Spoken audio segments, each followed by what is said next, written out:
Here's a quick tutorial to go through this lesson that I asked you to go through if you wanted to talk about it verbally. All right, so we studied the formula for the area of any triangle, and we've studied the law of sines in order to find all parts of any triangle. Okay, however, the law of sines isn't enough to solve every triangle, so we need another mathematical law.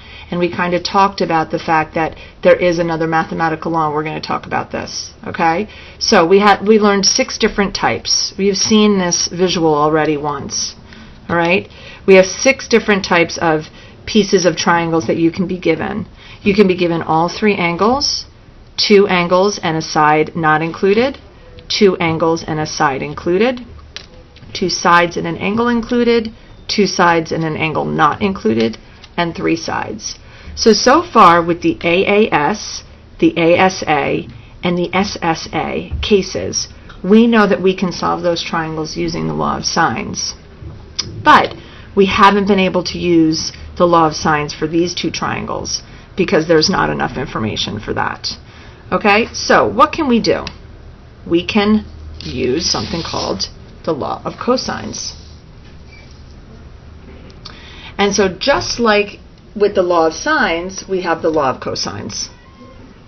And of course it's a different derivation and it's a different formula altogether, but we have this new rule. And this new rule is based upon a little bit upon the Pythagorean theorem, right? Can you see the Pythagorean theorem here? You can. Okay? So we're just going to go one step further, and we're going to make sure that we understand that we can find, using any triangle, that c squared equals a squared plus b squared minus 2ab times the cosine of c. So this kind of looks a little bit like one of our area formulas, just a little bit like it. All right, so notice that this A and B and this C are all corresponding to each other, which means that just like the law of sines, there are 3 different but very related formulas for the law of cosines.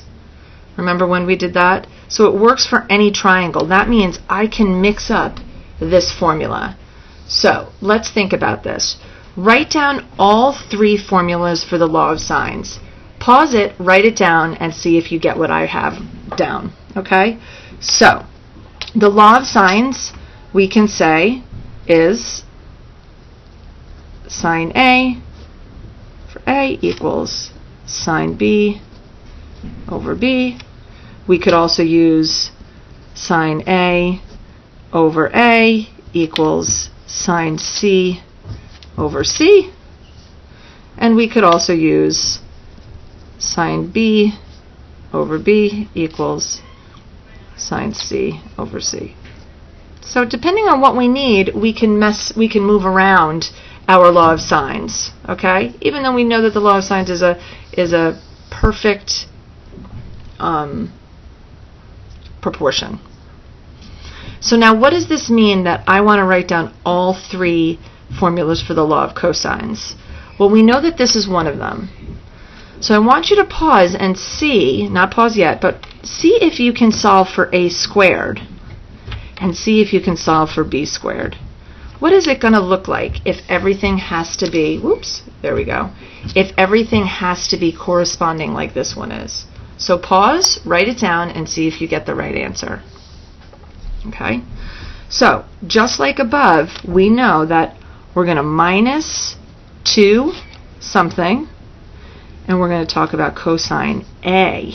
See how that works? All right, here's my B. I'm going to minus 2 something, and I'm going to talk about cosine B. So what's left in here? Well, let's try to remember our ABCs. So this is going to be BC, and this is going to be B squared plus C squared. What's missing here? AC. And so this is going to be A squared plus C squared. So do you see how this kind of works for any side you need? You can always manipulate your formula, so that works. Okay, and what's the reasoning for that? Well, it's algebra. If I take this guy and move it to this side, and this guy and move it to this side, and then mess around with the signs, pardon me, we're going to get these three, 1, 2, 3 different formulas for the same law. So let's try this. If I'm trying to find C, that means I need to use this formula. I'm trying to find C. So again, pause, see if you can do this on your own, and then come back after you've finished and see if it's correct.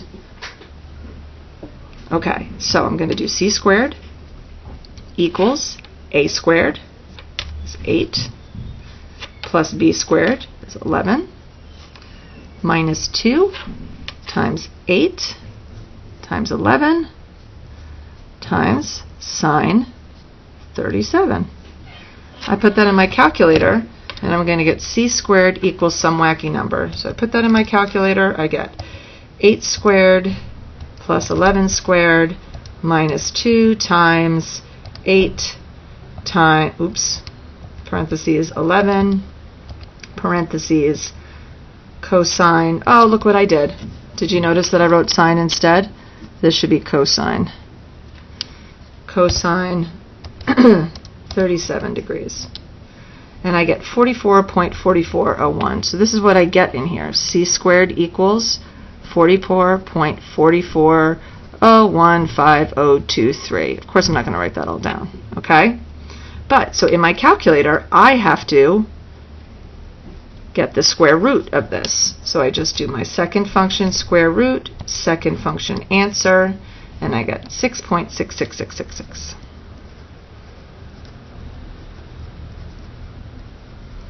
Now I'm writing this all down so you can see what I got in my calculator. And of course, if I just wanted to round to the nearest whole number, C could either equal 7.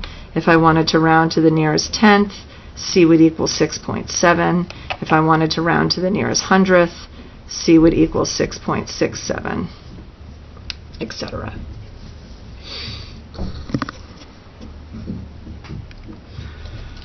Let's go to the next one.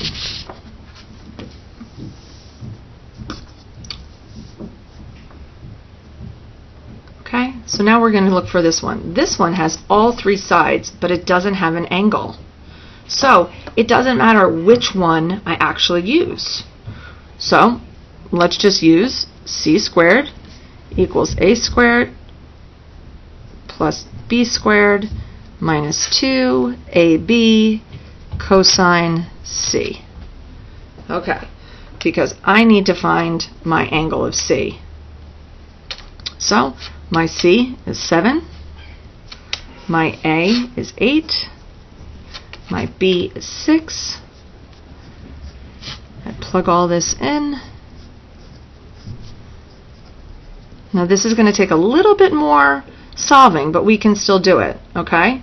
So let's do it. So we have 49 equals 8 squared plus 6 squared is 84 plus 36 equals 100, right? So now we're going to have 100 minus 2 times 48. Oh, I don't need to write 2 times 48. I can write 2 times 48, and what do I know it is? 96. So I can write 96 cosine C. How am I going to solve this algebraically? Well, I'm going to subtract 100 on both sides. So I'm going to come over here on this page. So I'm going to get negative 51 equals negative 96 cosine C. How do I solve for cosine C? I divide by negative 96. So negative 51 divided by negative 96, we know that we're going to get a positive, so we don't even need to put our negatives in there. And what I get in my calculator is 53125. Okay, decimal. And that's going to give me cosine C. So of course I do the inverse function. Cosine negative 1.53125. And again, I don't have to write this all down. I can just do this in my calculator. Equals C. So I do second function cosine, second function answer, and I get 57.91. So C equals 57.91 degrees. If I wanted to round to the nearest degree, I would say this is 58 degrees. If I wanted to round to the nearest tenth, I would say 57.9 degrees. And if I wanted to round to the nearest hundredth, that's what you get. So that's this guy. All right, so now we're going to try this one. Again, pause it, try it on your own, and then come back and see if your answer is the same as mine. All right, so now this is asking me to find z.